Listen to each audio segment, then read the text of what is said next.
Okay, so finally, good morning and welcome back. And I'm sure today you will be pretty relaxed with the announcement of holidays and all. I think आज सोच रहे होंगे कि चलो ठीक है आज का क्लास होगा और उसके बाद कुछ ब्रेक भी मिलेगा, है ना?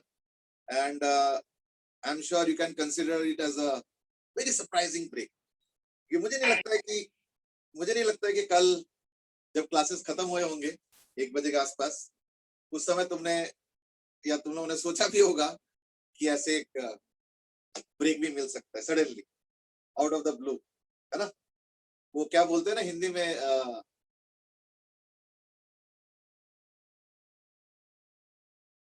क्या बोलते हैं इसको, जिसको हिंदी में बोलते हैं when you call for no, when you have not even call for clouds, you get rain. ठीक है ना? So it's like that. चलो anyway, good morning messages from Priyank, Shikhar, Arav, Aditya, Hitar. Aditya has made a comment also, and Aditya says कि कहाँ sir, उसके बाद तो reshuffling test होगा ना हॉलीडेज के बाद. प्रियंक says हाँ सर, जनरली जून में मिलता है. हार्दिक has given that proverb, I mean, bin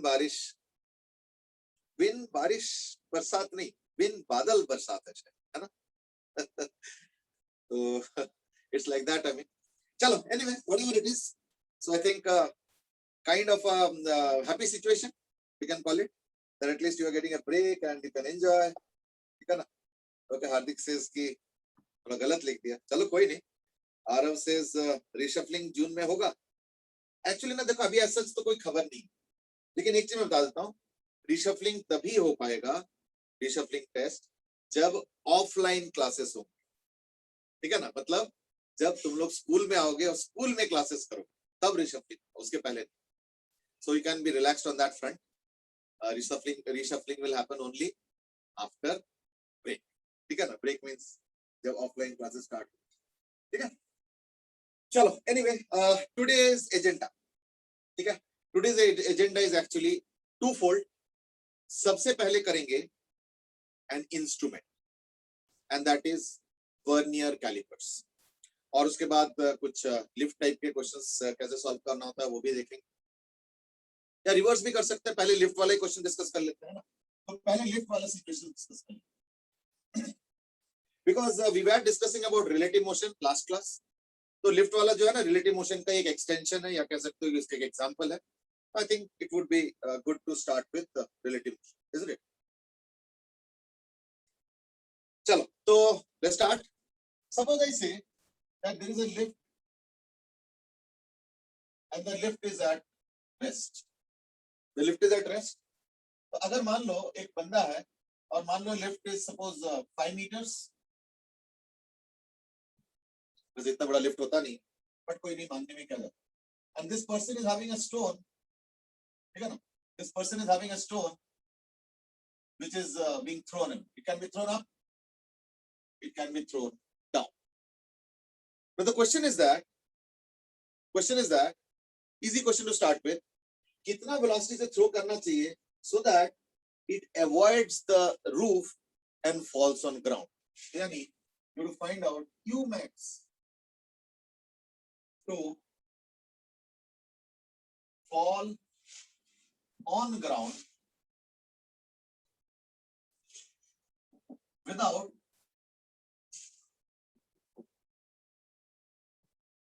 hitting the roof.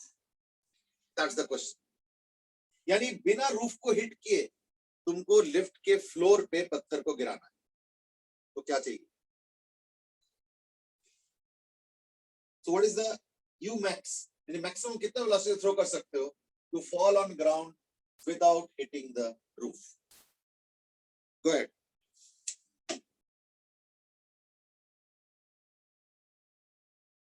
मैंने इस बार एक कंडीशन दी है कि ये जो लिफ्ट पे मतलब पत्थर को थ्रो कर रहा हूँ ना, ये 1 मीटर हाइट से थ्रो कर रहा हूँ, यानी यहाँ से 1 मीटर हाइट पे ऊपर की तरफ थ्रो कर रहा हूँ.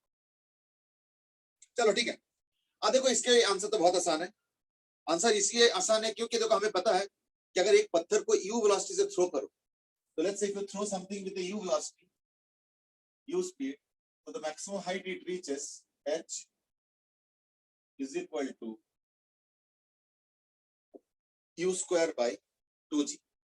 तो u square क्या होगा 2gh, तो 2 into 10 into 4, 2 into 10 into 4 metre, क्यों ये 4 मीटर, यानी अंडर रूट ऑफ 40 है ना, यानी 2 root 10, यानी u max can be equal to 2 root 10 metre पर सेकंड.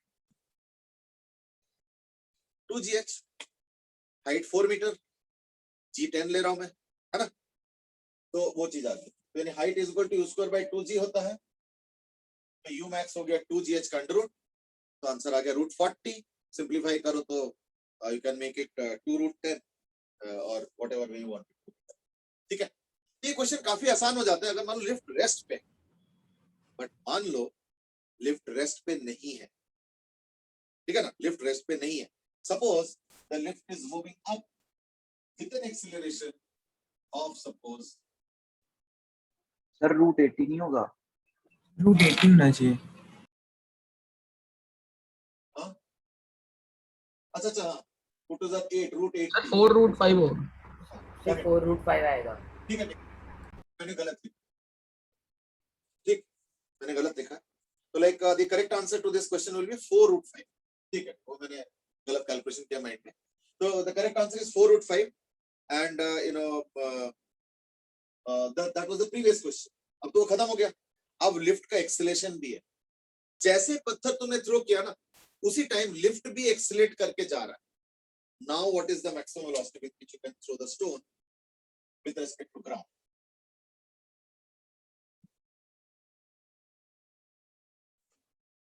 या now go ahead.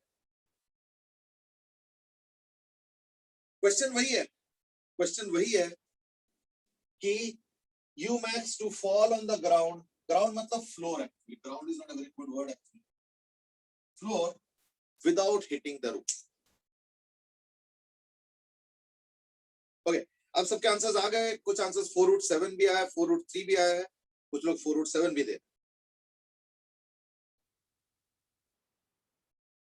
Okay, as I said, let's approach it with the technique या method of relative motion. यानी basically हम इसको रिलेटिव मोशन का ही एग्जांपल मानते हैं.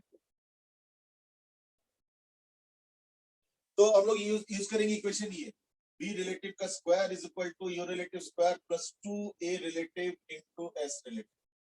तो मैं अपवर्ड डायरेक्शन को पॉजिटिव मानता हूं. इन दैट केस देखो, अगर मान लो तुमको लिफ्ट के छत को जस्ट हिट नहीं करना है, इसका मतलब जब पत्थर उस छत पे पहुंचे उस समय उसका भी वेलोसिटी उतना ही हो जितना कि उस समय छत पे वेलोसिटी, यानी v रिलेटिव उस वक्त 0 होना चाहिए. तो just to avoid hitting the roof v relative should be 0. Now you might say 0 क्यों? अगर मान लो v रिलेटिव 2 मीटर पर सेकंड है तो दिक्कत क्या है? दिक्कत है इसका मतलब क्या है कि उस समय पत्थर लिफ्ट के छत के रिस्पेक्ट में 2 मीटर पर सेकंड से ऊपर जा रहा है, यानी वो तो फिर छत को हिट करेगा ना. हम तो हिट चाहते नहीं, हम तो जस्ट बचना चाहते हैं. बचना चाहते हैं मतलब क्या होगा ना, देखो छत भी ऊपर जा रहा है, पत्थर भी ऊपर जा रहा है, और इस समय जस्ट वेलोसिटी बराबर हुआ और उसके बाद ऐसे करके नीचे आता है. That's what is to be understood. Got it? तो यानी v रिलेटिव तो रखेंगे 0, u रिलेटिव तो निकालना है, u रिलेटिव ही तो निकालना है. चलो u रिलेटिव का square plus 2a relative into s relative. a relative क्या होता है? a of the object minus a of the observer. तो इस बार एक काम करता हूं, ऑब्जर्वर यहीं पे ले लेता हूं. तो ऑब्जेक्ट का एक्सेलरेशन क्या है? -10. ध्यान रखना इस बार, ठीक है ना. इस बार ऑब्जेक्ट का क्या है? -10 और ऑब्जर्वर का क्या है? +4. तो देयरफॉर a रिलेटिव होगा -10 माइनस +4. क्यों? इसका +4 और ये जो पत्थर का एक्सेलरेशन है वो डाउनवर्ड्स है, तो वो नेगेटिव है, into s relative. s relative बोलते क्या? तो यहां से यहां तक ट्रैवल कर रहा है, तो ये पॉजिटिवली ट्रैवल किया ना, कितना? +4. So therefore this will be 4. यानी u रिलेटिव का स्क्वायर हो गया 2 into 14, है ना, this is 14.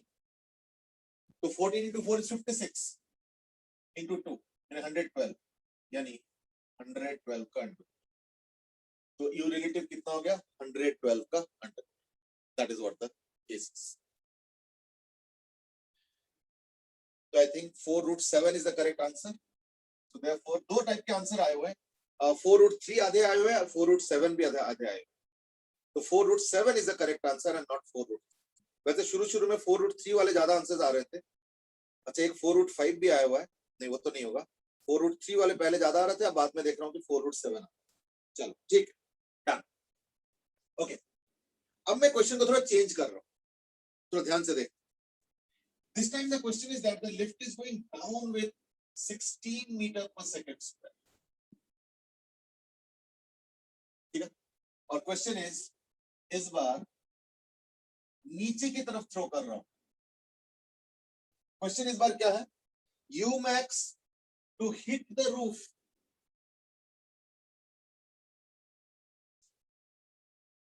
without hitting floor. Question swap हो गया, पलट गया। ठीक है, क्वेश्चन देखो इस बार बिल्कुल स्वैप हो गया, यानी पलट गया।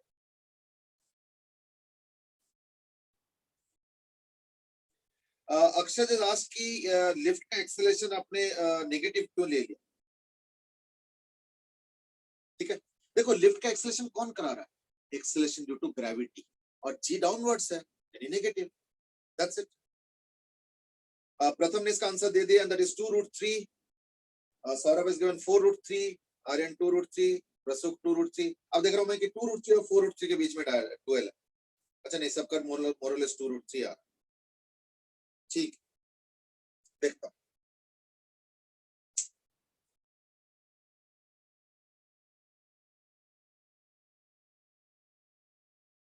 Okay, now Saurav has also changed his answer to 2√3. अब तो सबका 2√3 आ रहा है।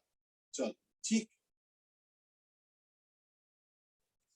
तो इस बार का कहानी थोड़ा सा ट्विस्ट क्या है कि इस बार एक्चुअली इसका जो एक्सेलरेशन है ना, वो जी से भी ज्यादा है। ठीक है ना, यानी अगर मैं मान लो पत्थर को सिर्फ छोड़ देता हूं ना, तो वो फ्लोर पे नहीं जाएगा, वो छत पे जाएगा। इसका मतलब नहीं कि ऊपर जाएगा, जाएगा तो नीचे ही, लेकिन लिफ्ट कुछ ज्यादा ही तेजी से जा रहा है। तो एक्चुअली क्या है सिचुएशन इस बार? लिफ्ट का एक्सेलरेशन देखो 16 and that is more than जी।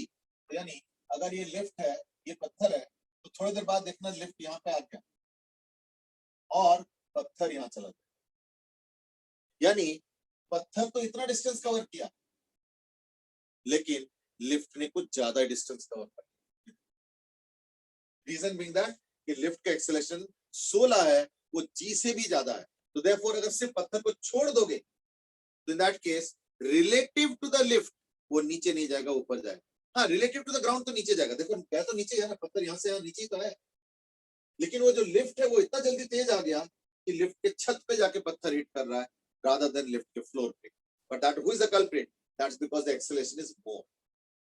अब इस बार भी वही करेंगे, v relative का square is equal to u relative का square plus 2a relative into s relative। और एक और काम करें, इस बार डाउनवर्ड डायरेक्शन को पॉजिटिव ले। क्या नुकसान? कोई नुकसान नहीं। देखो कोई चीज को अवॉइड करना, जैसे पत्थर रिलेटिव टू द, अगर मैं इस बार नीचे थ्रो करूं, इस बार यू मैक्स पूछा, इस बार तो मैं नीचे थ्रो कर रहा हूं, यानी इनिशियली पत्थर ऐसे जाएंगे, लेकिन लिफ्ट कुछ ज्यादा ही तेजी से जा रहा है, तो अल्टीमेटली होगा पता क्या कि रिलेटिव टू द लिफ्ट अगर देखोगे तो ऐसे होगा। बस ये हो गया, जस्ट टचिंग अवॉइड किया। इसके बाद पता क्या होगा, पत्थर का वेलोसिटी तो 10 10 10 10 करके बढ़ेगा, लिफ्ट का 16 16, यानी अब गैप बढ़ने लगा। देख रहे हो पता क्या हो रहा है? इस बार सिचुएशन ऐसे होगा, पत्थर को थ्रो करो तो ये जस्ट टच कर रहा है, या जस्ट टचिंग अवॉइड हुआ, और उसके बाद देखो लिफ्ट जल्दी चला जाएगा, क्योंकि लिफ्ट का ज्यादा एक्सेलरेशन है, पत्थर का तो 10 ही।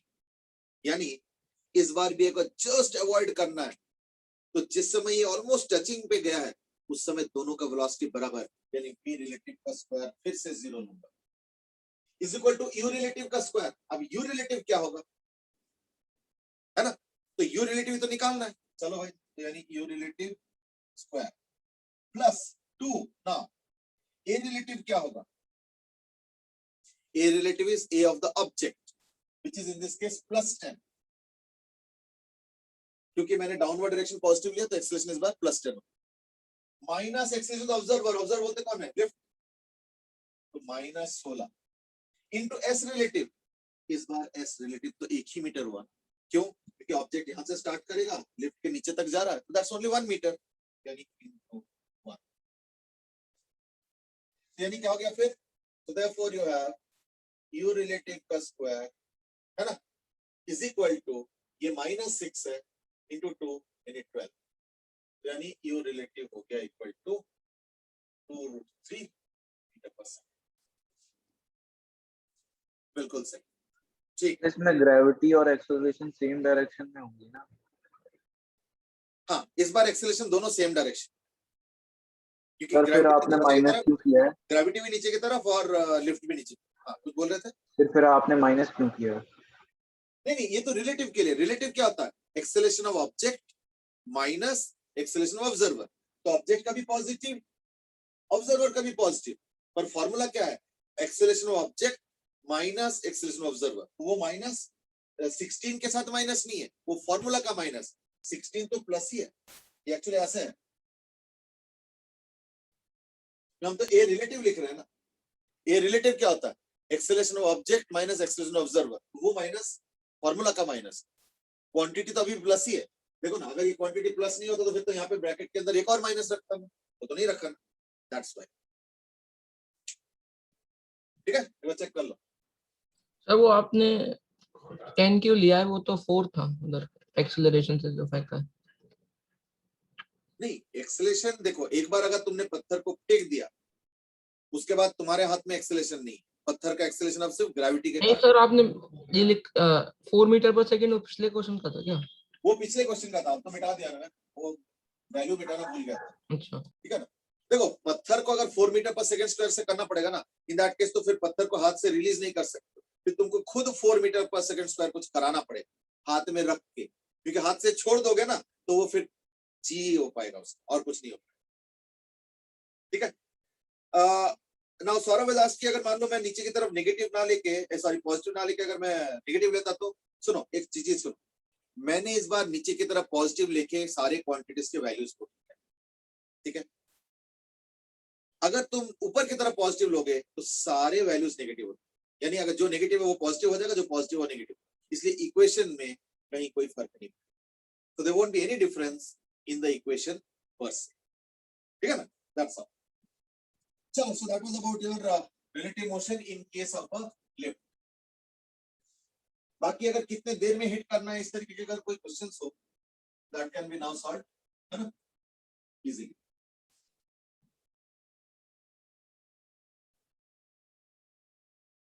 Okay. Now let's move on to the second discussion, which is on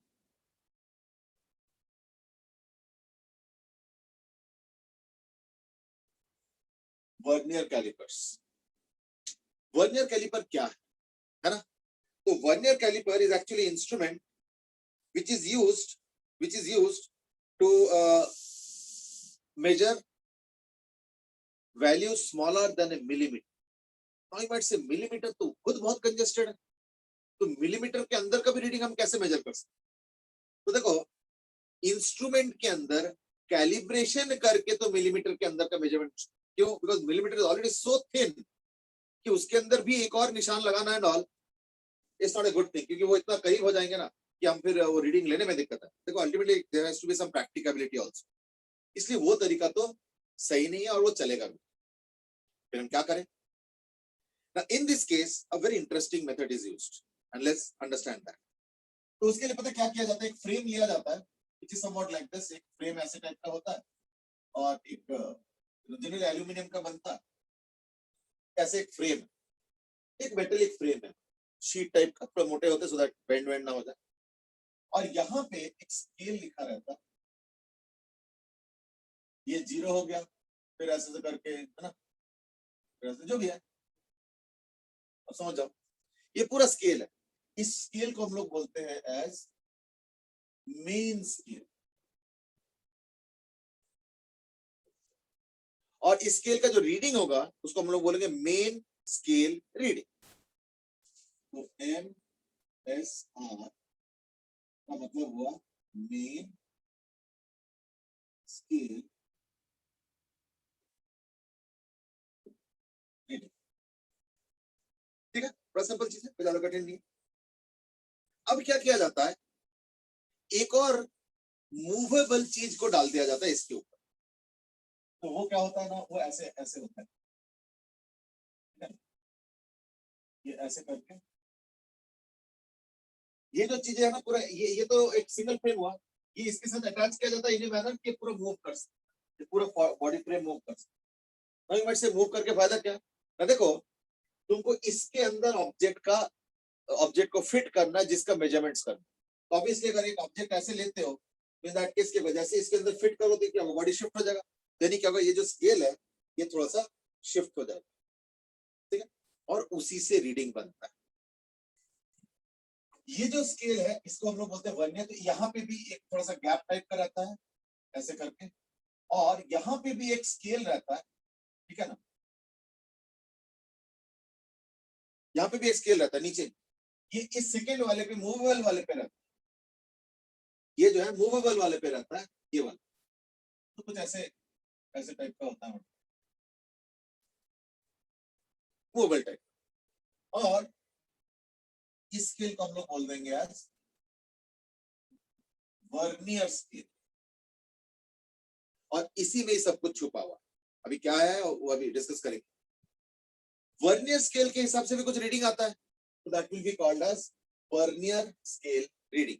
यानी मेन स्केल रीडिंग ये हो गया और VSR हो गया वर्नियर स्केल रीडिंग, ठीक है। अब ये वर्नियर स्केल रीडिंग बड़ा इंपॉर्टेंट है और इंटरेस्टिंग। अब कैसे, एक्चुअली क्या होता है, ये जो चीज दिख रहा है ना ये बड़ा क्रिटिकल है। मैं इस चीज को थोड़ा बड़ा करके देखना चाहता हूँ, तो जरा ध्यान से देखो। ये है सपोज मेन स्केल रीडिंग, ठीक है, मेन स्केल का 0 हो गया, ये मेन स्केल, ये मेन स्केल ये फिक्स्ड होता है। वर्नियर स्केल इसके ऊपर शिफ्ट होते हुए जाएगा, डिपेंडिंग ऑन कि कितना बड़ा ऑब्जेक्ट है उतना शिफ्ट होगा, बट मेन स्केल तो फिक्स्ड है। फिर 1 2 3 4 और 5, फिर इधर आ जाएगा 6 7 8 9 और 10.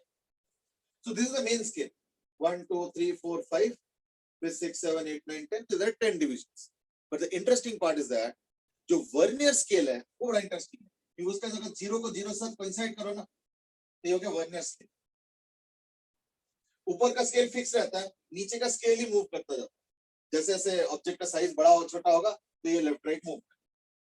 लेकिन जो इंटरेस्टिंग बात है वो समझो, वर्नियर स्केल में क्या रहता है, 9 डिविजन्स के अंदर हम फिट करते हैं 10 डिविजन्स। यानी मेन स्केल 9 डिविजन्स के अंदर वर्नियर स्केल के 10 डिविजन्स फिट किया जाता है।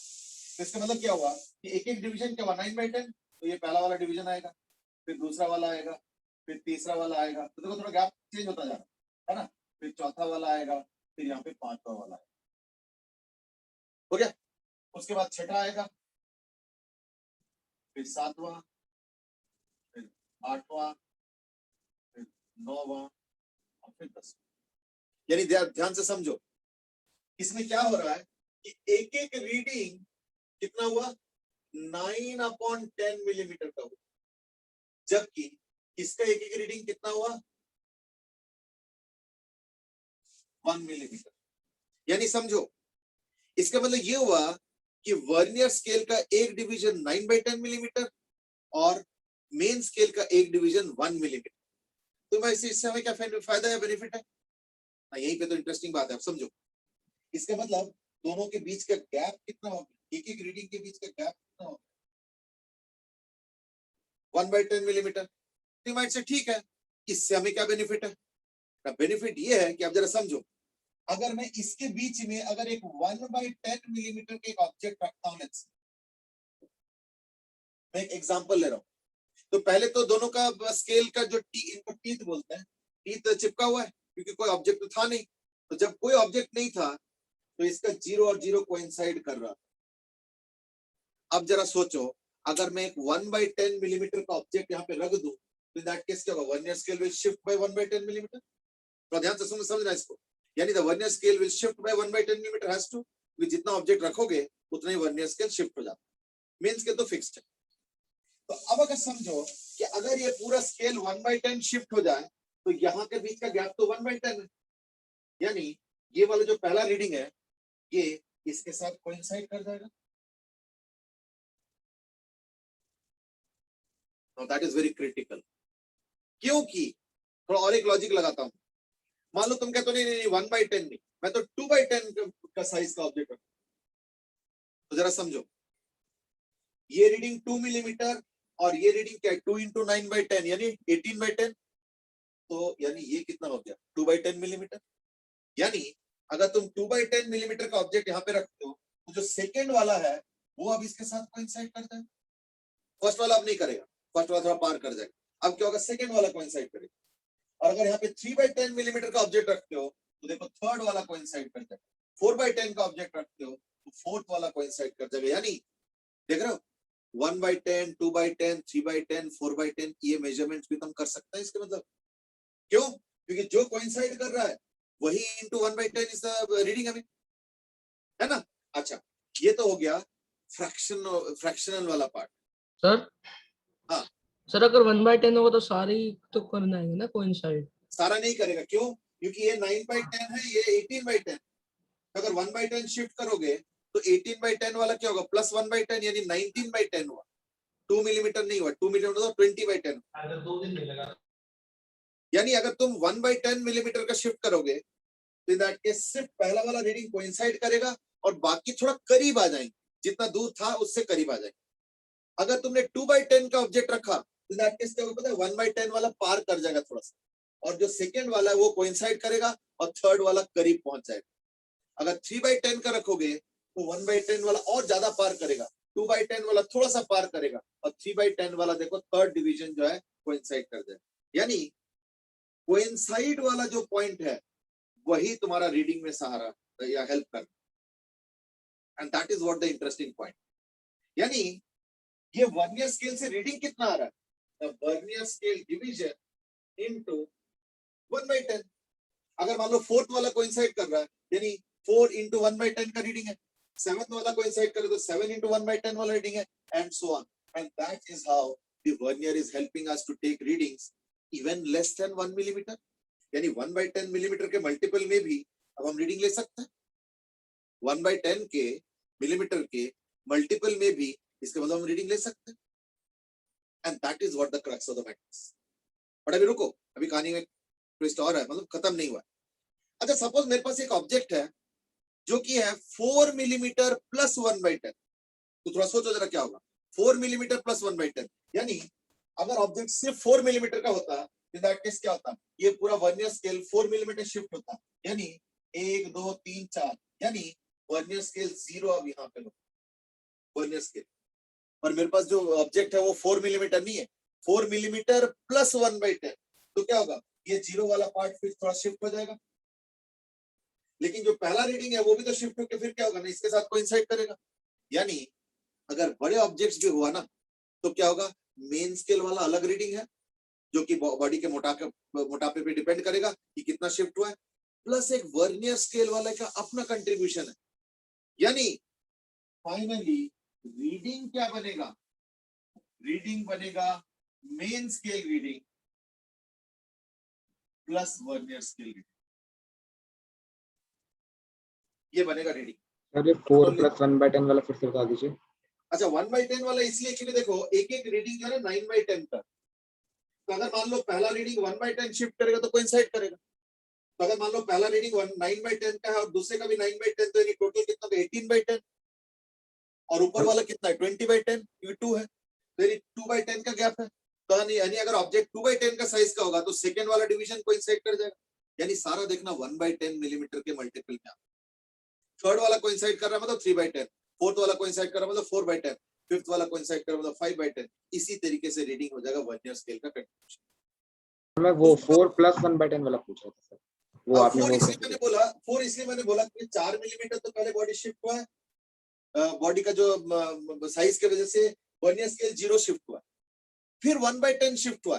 1/10 शिफ्ट होने का मतलब क्या होता है कि अब तो 0 वाला पार्ट थोड़ा शिफ्ट हो गया, लेकिन जो उसके बाद का फर्स्ट वर्नियर स्केल डिवीजन है वो फिर अब नेक्स्ट वाले के साथ कोइंसाइड कर जाएगा।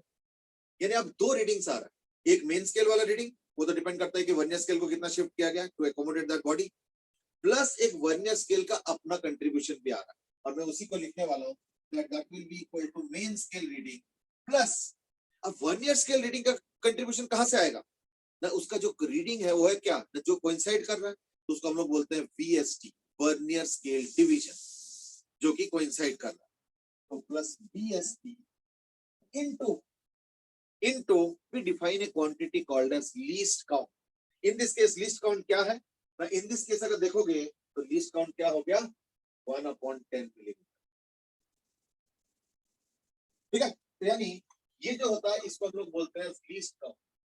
लीस्ट काउंट का मतलब क्या हो गया, लीस्ट काउंट का मतलब होगा कि कितना मिनिमम मेजरमेंट तुम इस स्केल से कर सकते हो वर्नियर स्केल से, तो वो कितना आ रहा है ना, वो आ रहा है difference between the main scale and the vernier scale, तो main scale 1 millimetre, vernier scale 9/10 millimetre, तो डिफरेंस क्या होगा 1/10, तो इस तरीके से क्या होगा ना, लीस्ट काउंट भी हम इस इंस्ट्रूमेंट का बता सकते हैं। तो फाइनल रीडिंग क्या आ रहा है, main scale reading plus vernier scale division into least count, ये फाइनल रीडिंग, ठीक है, वही मैं लिख दूं इनटू LC। लीस्ट काउंट इस इंस्ट्रूमेंट का क्या है 1/10, हर एक का 1/10 नहीं होगा, ये 1/10 क्यों हुआ, क्योंकि यहाँ पे जो एक डिवीजन है वो 9/10 का है और ऊपर वाला डिवीजन 1 का है, तो डिफरेंस क्या हो 1/10, यानी कि तुम 1/10 शिफ्ट करते हो तो that will give the answer, 1/10 shift होगा तो एक डिवीजन कोइंसाइड करेगा, फिर दो डिवीजन अगर होता है तो 2/10, 3 होता है तो 3/10 and so on. Now let's do one thing, let's solve a quick question to basically understand, ठीक है ना, let's solve a quick question to basically understand इसको करना कैसे है ना। तो मैं एक क्वेश्चन दे रहा हूं, question is suppose that when an object is put,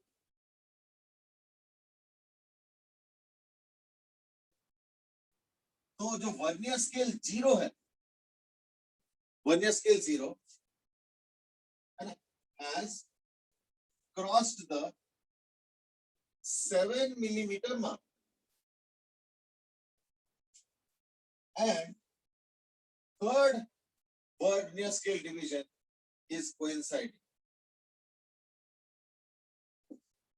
To find out the size of the object. Very easy question to start off with. Find out the size of the object. Really good.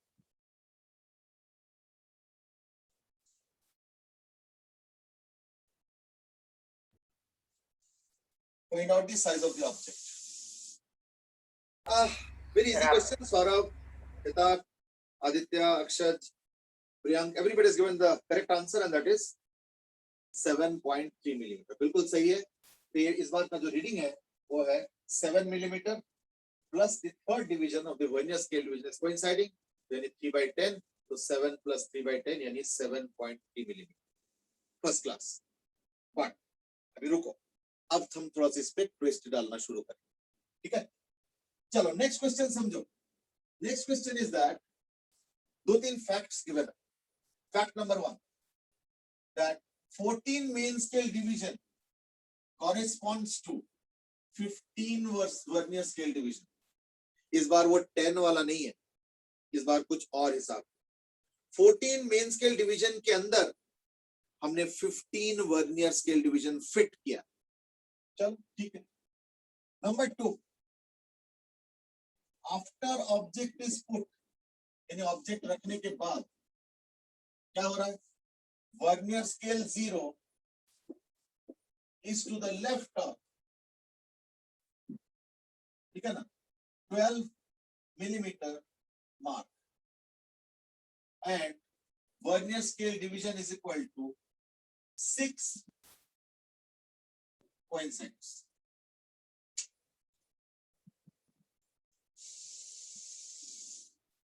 ठीक है, vernier scale division इस बार 6 वाला coincide था। तो find size of the object. चलो go ahead.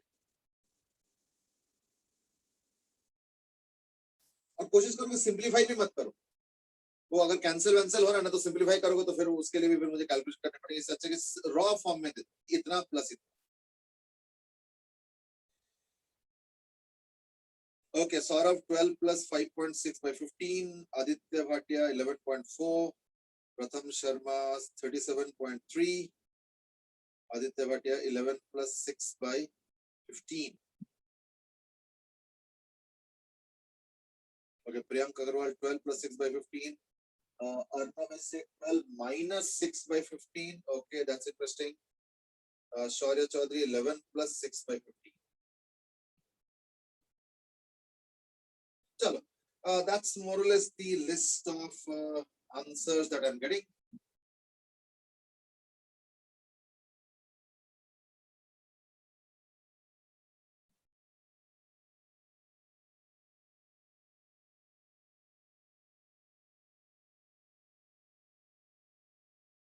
ठीक है, एक और आ गया, that is 11 plus 9 by 15. Okay, देखो थोड़ा सा एक चीज रियलाइज करो, मैंने क्या बताया था कि ये रहा मेन स्केल डिवीजन, इस तरह से मेन स्केल डिवीजन। कोई ऑब्जेक्ट ना रखो तो वर्नियर स्केल 0 यहाँ पे होना चाहिए। अगर 1 मिलीमीटर से छोटा ऑब्जेक्ट होगा तो वर्नियर स्केल थोड़ा शिफ्ट होगा, 1 मिलीमीटर से ज्यादा होगा तो ऑब्जेक्ट वर्नियर स्केल यहाँ 0 क्या होगा, यहाँ शिफ्ट हो जाएगा। यानी अगर 1 मिलीमीटर को पार करके 2 मिलीमीटर के पहले अगर वर्नियर स्केल का 0 है, that means the size of the object is between 1 and 2 millimetre, यानी 2 से कम 1 से ज्यादा। पता चल गया ना? तो अब देखो क्या बोल रहा है, vernier scale 0 is to the left of the 12 metre mark, 12 millimetre mark. इसका मतलब क्या है, ये 12 मिलीमीटर मार्क है, ये 11 मिलीमीटर मार्क है लेट्स से, और वर्नियर स्केल 0 यहाँ पे कहीं पे, यानी 11 से तो ज्यादा रीडिंग है लेकिन 12 से कम है, तो 11 को तो होगा ही रीडिंग, यानी आंसर क्या आएगा, 11 plus vernier scale division into least count. इस बार लीस्ट काउंट क्या है, तो देखो 14 मेन स्केल में 15 वर्नियर स्केल डिवीजन, यानी एक वर्नियर स्केल डिवीजन कितना होगा, 14 by 15 मिलीमीटर, यानी लीस्ट काउंट कितना हो गया, 1/15 millimetre. So therefore in this case least count is equal to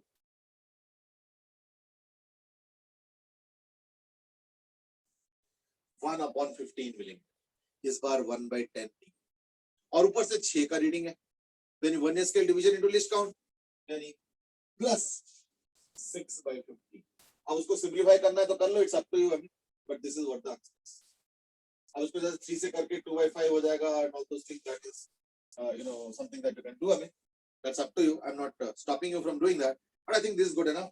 11 plus 6/15, ठीक है, देख लो अच्छे से। तो 11 plus 6/15 will be the reading in this case. Priyanka said कि is it because it is to the left of 12? बिल्कुल सही, left of 12 का मतलब हो गया रीडिंग 11 प्लस सम, 11 और 12 के बीच में है। सर वो 12 के लेफ्ट से 6 कम है तो फिर वो 9/15 नहीं होगा।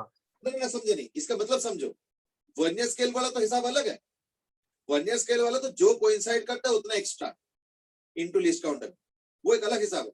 मैं कह रहा हूँ मेन स्केल रीडिंग क्या लोगे, जिसको पार कर चुका है वो रीडिंग, तो 12 से लेफ्ट की तरफ गई, ये देखो 12 के लेफ्ट, लेकिन इसको पार तो नहीं किया ना, 12 को पार तो नहीं किया ना, इसलिए रीडिंग क्या होगा, 11 प्लस सम। जो लीस्ट काउंट वाला है और जो वो वाला पार्ट है वो तो अलग है, वो तो ऑलरेडी देयर। इसको 12 minus 9/15 कर सकते थे। नहीं, इसको ऐसे मत करो, ठीक है ना, वो तो आंसर मिलाने वाली बात हो गया, but what you are supposed to do is 11 is the main scale reading plus vernier scale division into least count. तो वर्नियर स्केल डिवीजन कौन सा कोइंसाइड कर रहा है, 6 इनटू लीस्ट काउंट क्या हो गया ना, 1/15। so that's the way you are supposed to approach, that will be the standard approach.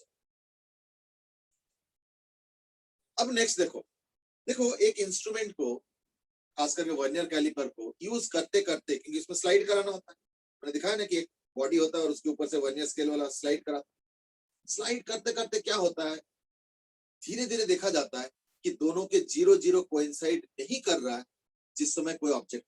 देखो जिस समय कोई ऑब्जेक्ट नहीं है उस समय तो रीडिंग 0 होना चाहिए ना, रीडिंग 0 का मतलब क्या होता है, वर्नियर स्केल और मेन स्केल डिवीजन 0 बिल्कुल एकदम कोइंसिडेंट होना चाहिए, बट वो राइट लेफ्ट करते करते करते धीरे धीरे इसका वो खत्म हो जाता है, तो जनरली होता नहीं। तो अगर नहीं होगा तो इन दैट केस जीरो वाला फिर दाएं बाएं होगा। तो दो पॉसिबिलिटीज है, एक तो या तो वर्नियर स्केल का राइट है या तो लेफ्ट है। Let's see what happens. अब अगर मान लो जिस समय नो ऑब्जेक्ट इज देयर, ये मेन स्केल ये वर्नियर स्केल, जिस समय नो ऑब्जेक्ट इज देयर ये करेक्ट पोजीशन, ये दोनों के 0 0 है। फिर इसके रीडिंग अलग है, इसके रीडिंग अलग है, तो वो तक अलग कहा कायदे से ये होना चाहिए।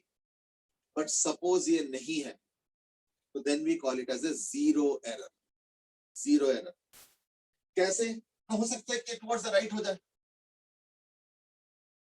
यानी ये कंडीशन,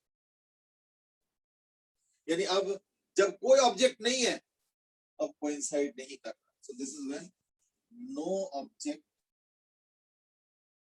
इज प्रेजेंट। देखो वर्नियर स्केल का 0 मेन स्केल के 0 के दाएं तरफ आ गया, पॉजिटिव की तरफ आ गया। This is called as positive zero error.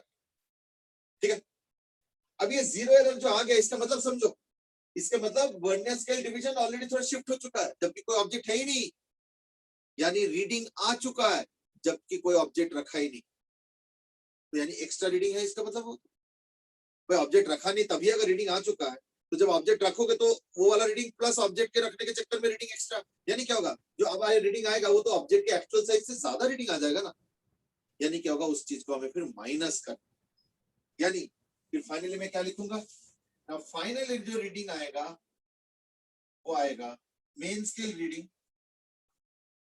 Plus vernier scale reading. और वर्नियर स्केल रीडिंग क्या होता है, vernier scale division into least count. ठीक है, माइनस जो एक्स्ट्रा रीडिंग इस बार रीड होगा। एक्स्ट्रा रीडिंग कैसे कॉन्फिडेंटली मैं कह रहा हूं, क्योंकि देखो ऑलरेडी ये शिफ्ट हो चुका है, यानी कहीं ना कहीं कोइंसिडेंस दिख रहा होगा, तो एक्स्ट्रा ही है ना, फिर क्यों, ऑब्जेक्ट तो रखा ही नहीं और ऑलरेडी रीडिंग दिखा रहा है, तो वो एक्स्ट्रा रीडिंग तो फिर हमेशा ही रिफ्लेक्ट होगा, इसलिए वो एक्स्ट्रा रीडिंग तुमको माइनस करना है। वो एक्स्ट्रा रीडिंग है क्या, ना वो extra reading is the reading when there is no object and yet it is showing some reading, that is what the zero error is। तो वो पार्ट जो है तुमको माइनस कर आ गया। अब मैं काम करता हूं, इस पे क्वेश्चन दे रहा हूं। तो सपोज आई से फर्स्ट ऑफ ऑल इसको थोड़ा चेंज कर देता हूं, हर चीज चेंज कर देता हूं। इस बार मैं दे देता हूं 12 main scale division is 13 vernier scale division. when no object is put vernier scale 0 is to the right of main scale 0। ठीक है, ये हो गया सेकेंड। थर्ड है when object is put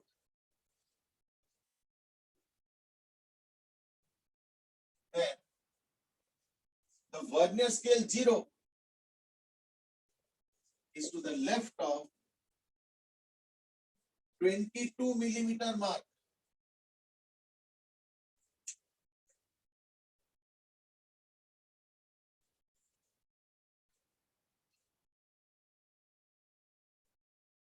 And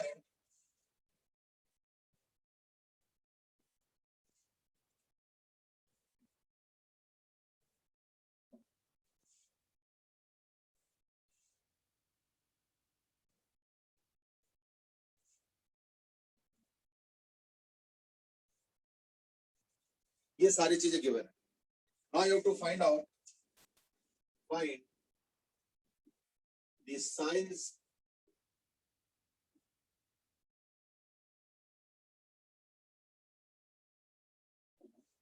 again, don't give it in terms of decimal, proper fractional तरीके से लिख दो so that I can easily get through it।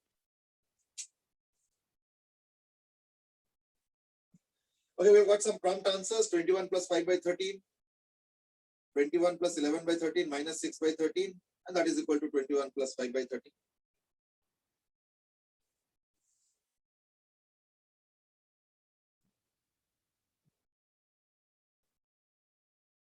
ठीक है, यानी अगर मैं इसके हिसाब से चलता हूं, ठीक है ना, तो रीडिंग कितना आ गया, लेफ्ट और 22 यानी 21 plus vernier scale division 11 coincide करता है, into least count इस बार देखो 12 का 13 है, यानी least count is 1/13, यानी 11 into 1/13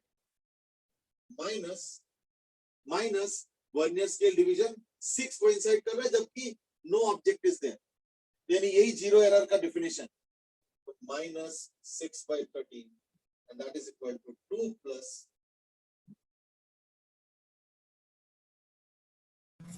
सर 21 होगा। ठीक है 21 plus 5/3 that's it। ठीक है एक बार से देख लो।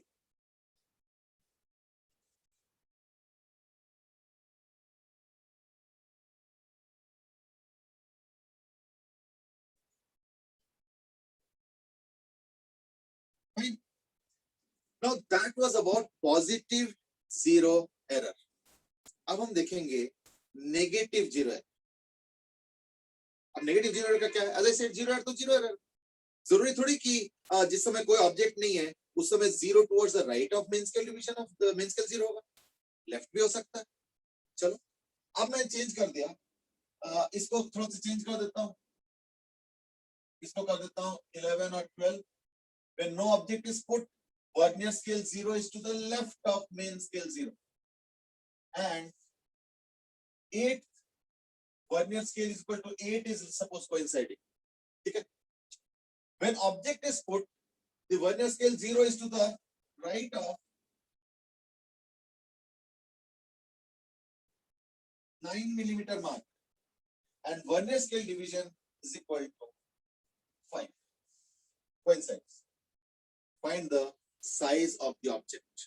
इस बात ध्यान रखना, vernier scale 0 is to the left of main scale 0, यानी समझो कायदे से तो अगर करेक्ट रीडिंग है तो ऐसे होना चाहिए, ये मेन स्केल का 0 और ये वर्नियर स्केल का 0, बट इस बार समहाउ लेफ्ट की तरफ, यानी इस बार ये लेफ्ट, यानी ये गलत है, इसको इधर आ। पिछले बार क्या था, वर्नियर स्केल 0 उधर था।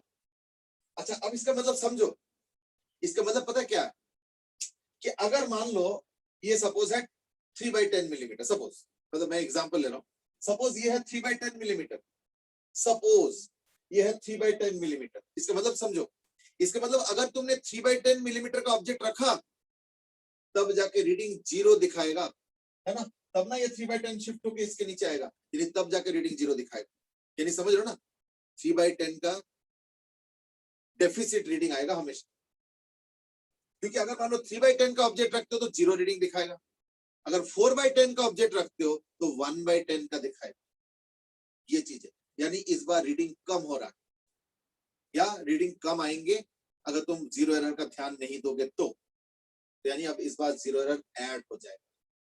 क्यों मेरे सारे बाप रे, कभी माइनस कभी प्लस, एक्चुअली ऑनेस्टली स्पीकिंग बताऊं ये ऐड नहीं होता, ये भी माइनस ही है, ये एक्चुअली हो क्या रहा है, minus negative zero error, effectively तो ऐड ही हुआ ना, इसलिए मैंने ऐड बोला, और actually zero error will always be subtract.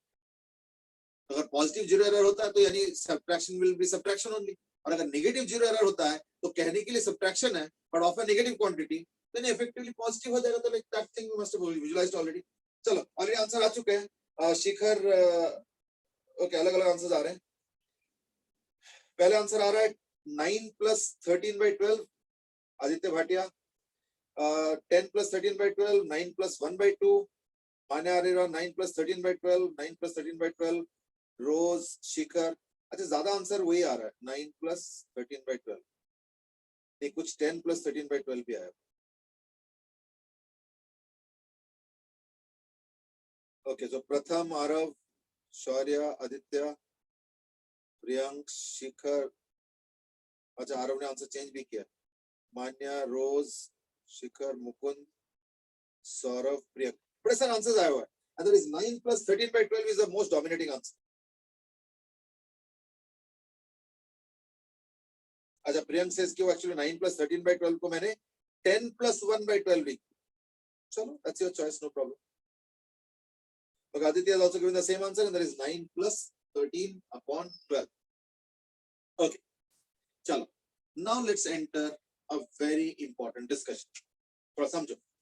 मैं एक काम करता हूं, मैं अपने इस क्वेश्चन के थॉट्स को पिछले वाले क्वेश्चन के तरह ही सॉल्व करता हूं and then let's see the answer.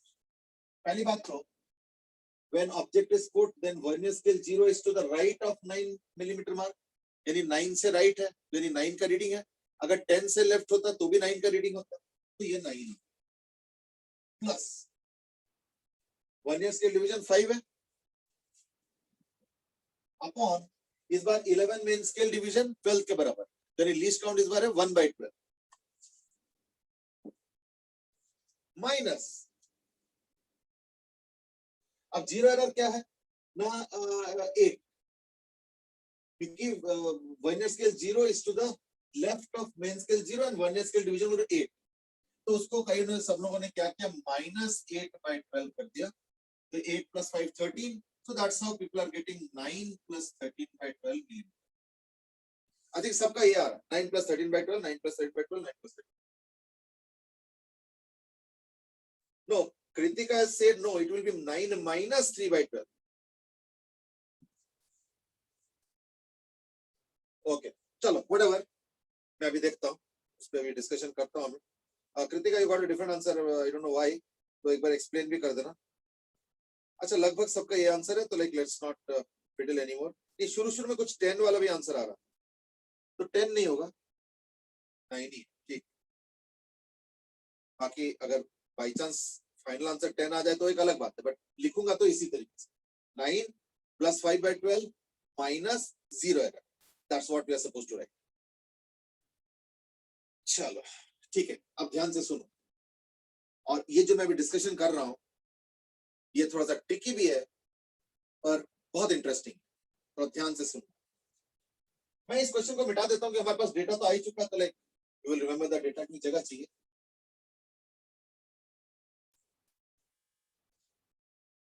मैं वापस 10 वाले पे जा रहा हूं, तो 10 वाला ना समझाना आसान होता है, 10 वाला is like more easy to visualise. तो ये 0 हो गया, 1 2 3 4 5 है ना, फिर 6 7 8 9 और ये 10 हो गया, और इसके अंदर 9 वो होता है, तो लाइक 1 0 हो गया, फिर 1 2 3 4 5 फिर 6 7 8 9 फिर 10, ठीक है। अभी बड़ा इंटरेस्टिंग चीज समझो जरा, सपोज ध्यान से सुनना, सपोज मैं इस स्केल को इधर 1/10 मिलीमीटर शिफ्ट कर, मैं इस स्केल को अगर इस तरफ 1/10 मिलीमीटर शिफ्ट करता हूं तो क्या होगा, ना 0 वाला इधर आ जाएगा और 1 वाला इधर आएगा, यानी इस बार 0 एरर तो 1/10 का है ना। क्यों? क्योंकि जरा सोचो, अगर मान लो जब कोई ऑब्जेक्ट नहीं है, लेट्स से इसका वर्नियर स्केल का 0 1/10 मिलीमीटर शिफ्ट हुआ है, तो ये वर्नियर स्केल का 0 है और ये मेन स्केल का 0, इसका मतलब क्या है कि अब अगर मैं 1/10 मिलीमीटर का ऑब्जेक्ट रखूंगा, अब ये 0 दिखाएगा, यही होने वाला ना इसका। लेकिन एक प्रॉब्लम है कि जिस समय 0 एरर 1/10 मिलीमीटर है, उस समय देखो जो पहला वाला रीडिंग है ना, वो कोइंसाइड नहीं करेगा, बल्कि वो अपने ऊपर वाले रीडिंग से थोड़ा दूर चला जाएगा। The interesting point is that, अब जरा पीछे से देखो, वहां से देखो, वहां पे क्या हो रहा है, ये 9/10 है और ये 1 है, यानी इनके बीच का जो गैप है, ये छोटा सा गैप है, ये 1/10 मिलीमीटर। और क्या हो रहा है, जब ये पूरा स्केल शिफ्ट कर गया, तो देखो 0 वाला इधर शिफ्ट कर गया, 1 वाला इधर शिफ्ट किया, तो देखो 1 वाला कोइंसाइड नहीं कर रहा है। पता है कौन सा कोइंसाइड करेगा, 9th वाला आके कोइंसाइड कर, है ना। देखो ये 9th वाला इधर शिफ्ट होगा, तो इसके ठीक नीचे आ जाएगा, फिर इस बार 9th वाला वर्नियर स्केल डिवीजन कोइंसाइड कर, यानी अगर 0 एरर 1/10 मिलीमीटर होता है नेगेटिव साइड में, तो 1 वाला रीडिंग कोइंसाइड नहीं करेगा, 9 वाला रीडिंग कोइंसाइड। अब और सुनो, सपोज मैं एक काम करता हूं, इसको 2/10 शिफ्ट कर दो, तो अगर 2/10 शिफ्ट करोगे तो 0 वाला यहाँ शिफ्ट हो गया, ये 1 वाला यहाँ शिफ्ट हो गया, 2 वाला भी यहाँ शिफ्ट हो गया, यानी देख रहे हो 2 वाला रीडिंग कोइंसाइड कर ही नहीं सकता है, क्योंकि कोइंसाइड तो राइट की तरफ कर गया, लेफ्ट की तरफ आ गया, तो कोइंसाइड कैसे कर सकता, लेकिन ये वाला कोइंसाइड करेगा। क्यों? क्योंकि इसके और इसके बीच में जो 8th वाला रीडिंग है और जो इसके ऊपर का रीडिंग है इसके बीच में तो 2/10 का गैप है। तो अगर मान लो ये पूरा स्केल 2/10 शिफ्ट हो जाए तो क्या होगा, ये वाला यहाँ पे शिफ्ट होके कोइंसाइड, देखो अच्छे से, यानी उसका गैप है इस बार 2/10। तो यानी समझो अगर 1/10 का एरर है तो 1 नहीं 9 वाला कोइंसाइड करता है, और अगर 2/10 का एरर है तो दैट इज 2 वाला नहीं 8 वाला कोइंसाइड करता है। तो ऑब्वियसली अगर आप 3/10 का एरर करोगे तो 7th वाला, ये देखो 7 8 9 10, तो 7th वाला यहाँ पे आके कोइंसाइड, यानी अगर नेगेटिव 0 एरर होगा तो दैट केस रीडिंग नहीं लेंगे, हम कॉम्प्लीमेंट्री रीडिंग लेंगे। यानी ये बड़ा इंपॉर्टेंट चीज निकला है, that is in case of negative 0 error we take complementary reading.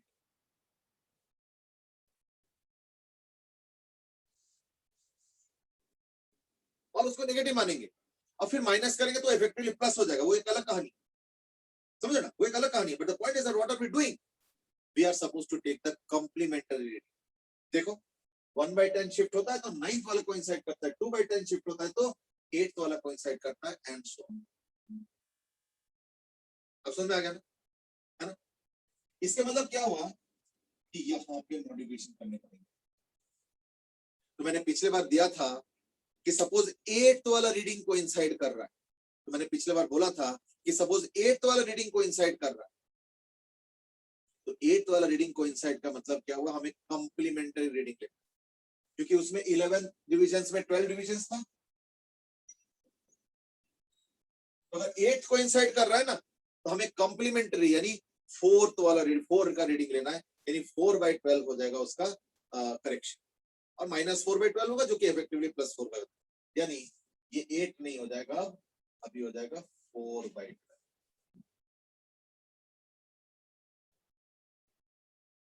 Is that okay? Fine. यानी फाइनली क्या होगा फिर 9 + 5/12 माइनस +4, यानी 5 + 4 9/12, यानी हो जाएगा 9 + 9/12। अब उसको तुम 3/4 लिख सकते हो, that's up to your choice, but you know इस बार का आंसर आ गया 9 + 9/12।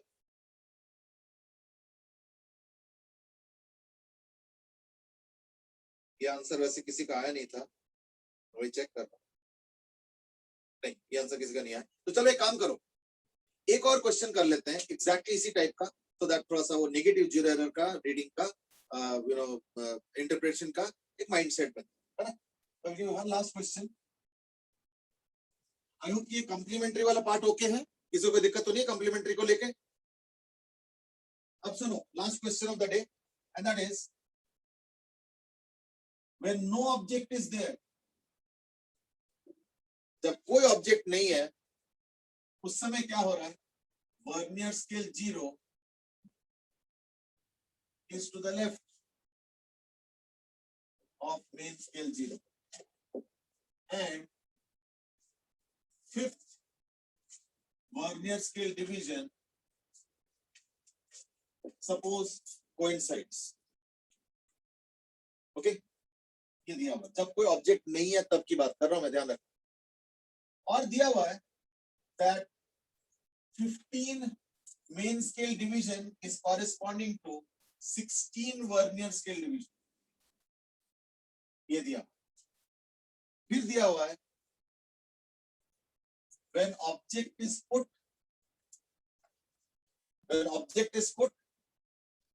so vernier scale 0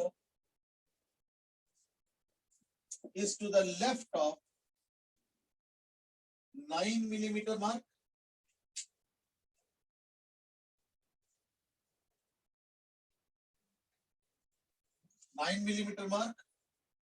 and vernier scale division is equal to 11 coincides, ठीक है, या 13 coincides, fine. So find the size of the object. I think इससे क्या होगा ना, लगभग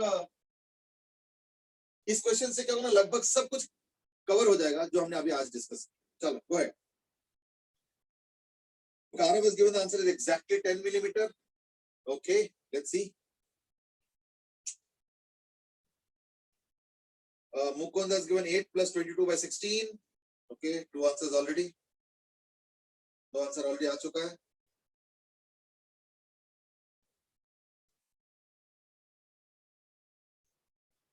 Okay, Shikhar has given 8 plus 24 by 16. Shaurya 8 plus 24 by 16. तो I think 24 वाला ज्यादा पॉपुलर हो रहा है।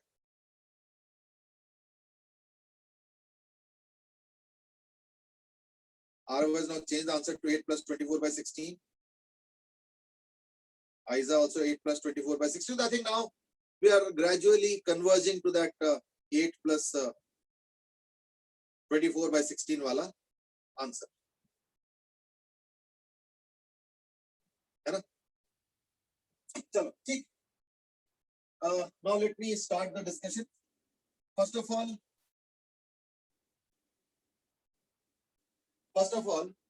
least count क्या होगा 1/16. यानी least count in this case is equal to 1/16 millimeter. Easy part. अब जब ऑब्जेक्ट को पुट किया है तो vernier scale 0 is to the left of 9 millimeter and you're reading it plus vernier scale division is 13, तो 13 into 1/16, then 13 by 16 minus of -0 error. कैसे? क्योंकि vernier scale 0 is to the left of main scale 0 और fifth vernier scale division coincide कर रहा है। हमने देखा था कि ऐसे केस में नेगेटिव 0 एरर में हम लोग क्या करते हैं, कॉम्प्लीमेंट्री रीडिंग लेते हैं। तो कॉम्प्लीमेंट्री रीडिंग का मतलब क्या हुआ कि क्योंकि 16 रीडिंग डिवीजन है और यहाँ पे फिफ्थ वाला है, यानी हम इसको क्या लेंगे 11 लेंगे, तो -11/16, so that will be equal to 8 plus 24/16. So now everybody is giving the answer as 8 plus 24/16 only. Mukund, Priyank, Aditi. So that gives us the reading as finally 8 plus 24/16. यानी कहने का मतलब क्या हुआ कि पॉजिटिव 0 एरर में reading division से आएगा और नेगेटिव 0 एरर के केस में क्या होगा, रीडिंग कॉम्प्लीमेंट्री डिवीजन से आएंगे. Now that was the main crux of the difference between the positive 0 error and negative 0 error. ठीक है ना? चलो ठीक है. So with that we more or less conclude the discussion of the day, क्योंकि अभी और टाइम नहीं कि हम कोई नया टॉपिक छेड़े अभी इस वक्त.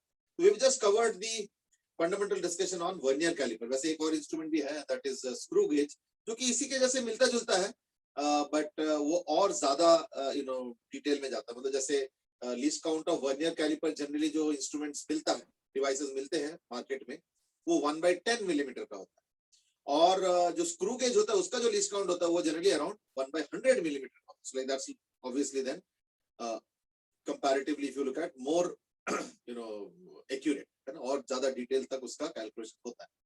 उसका भी अपना मैकेनिज्म है, तो वो भी कभी एक दिन डिस्कस कर लेंगे. ठीक है ना?